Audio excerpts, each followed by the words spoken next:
এবার আমরা এসকিউএল এর খুবই গুরুত্বপূর্ণ একটি টপিকস নিয়ে আলোচনা করব। যে টপিকসটি হচ্ছে আমরা কিভাবে এসকিউএল এর জটিল কোয়েরিগুলোকে এফিসিয়েন্ট ওয়েতে হ্যান্ডেল করতে পারি।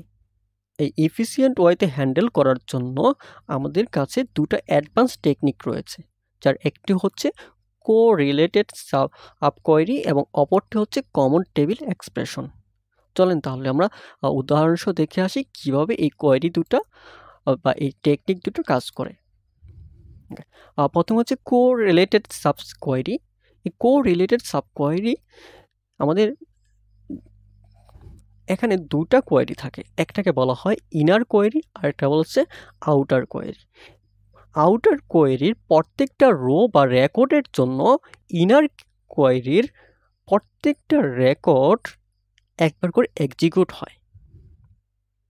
দ্যাট মিনস আমাদের যে মেন কোয়েরি, সেই মেন কোয়েরির প্রত্যেকটা রেকর্ডের জন্য আমাদের যে সাব কোয়েরি রয়েছে, সেই সাব কোয়েরির প্রতিবার এক্সিকিউট হচ্ছে।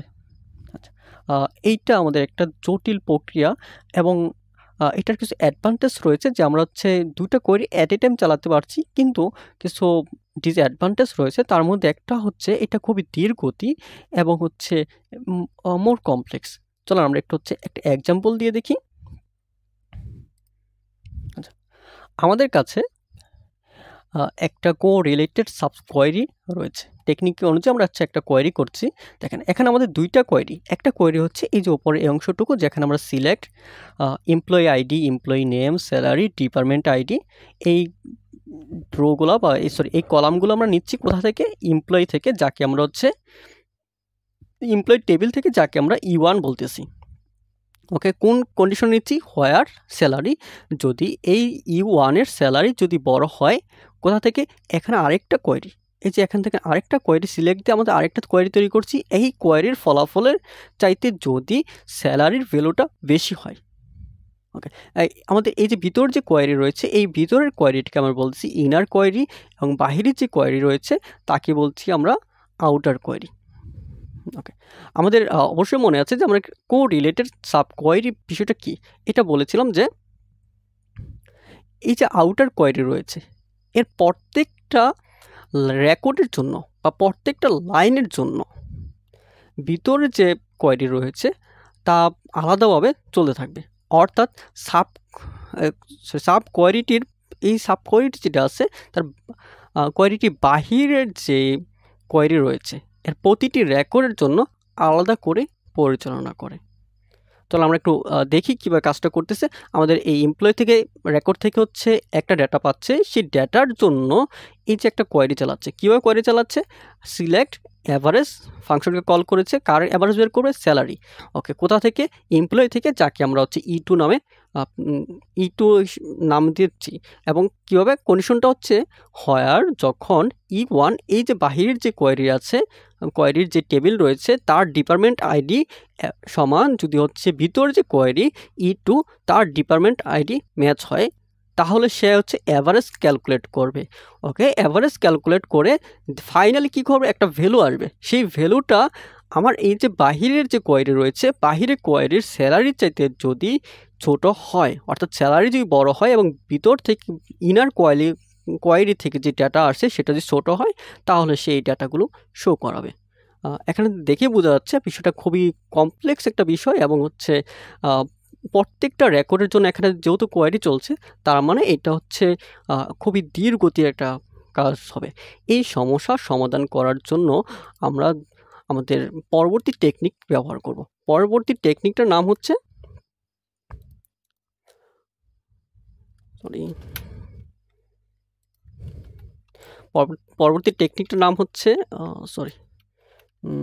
হ্যাঁ, কমন টেবিল এক্সপ্রেশন। আচ্ছা, কমন টেবিল এক্সপ্রেশন যাকে আমরা সংক্ষেপে বলতেছি হচ্ছে CTES।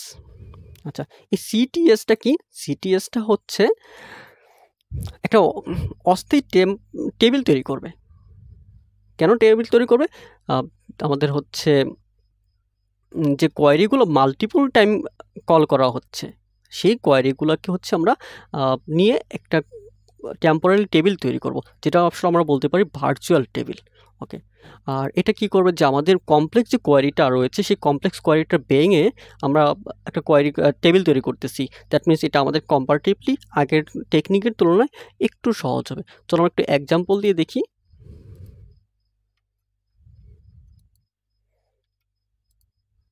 ওকে,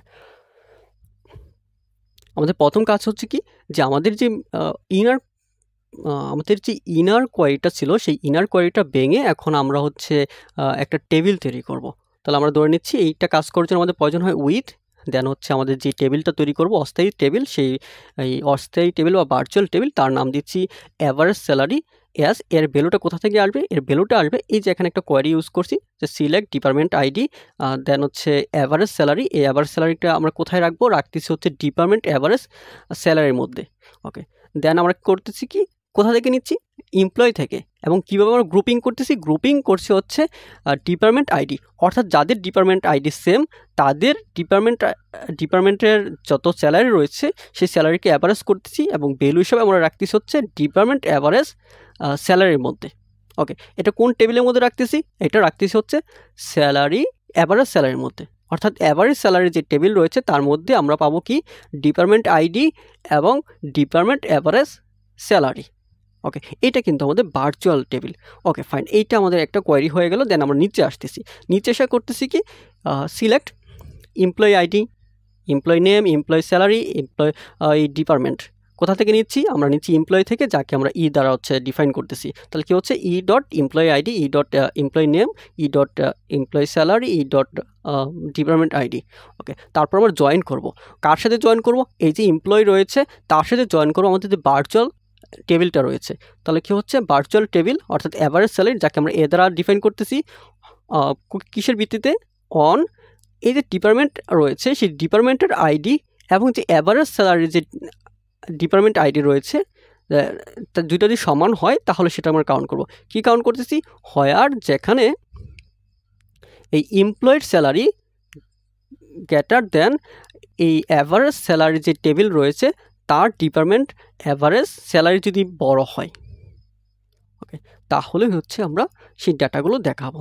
তাহলে দেখেন তো প্রিভিয়াস যে আমরা টেকনিক দেখেছিলাম সেই টেকনিকের চাইতে এখনকার টেকনিকটা কিন্তু কম্পারেটিভলি ইজি এবং হচ্ছে যেহেতু পার্ট ভেঙে করা হচ্ছে সেক্ষেত্রে একটা জটিলতা কমে গেছে।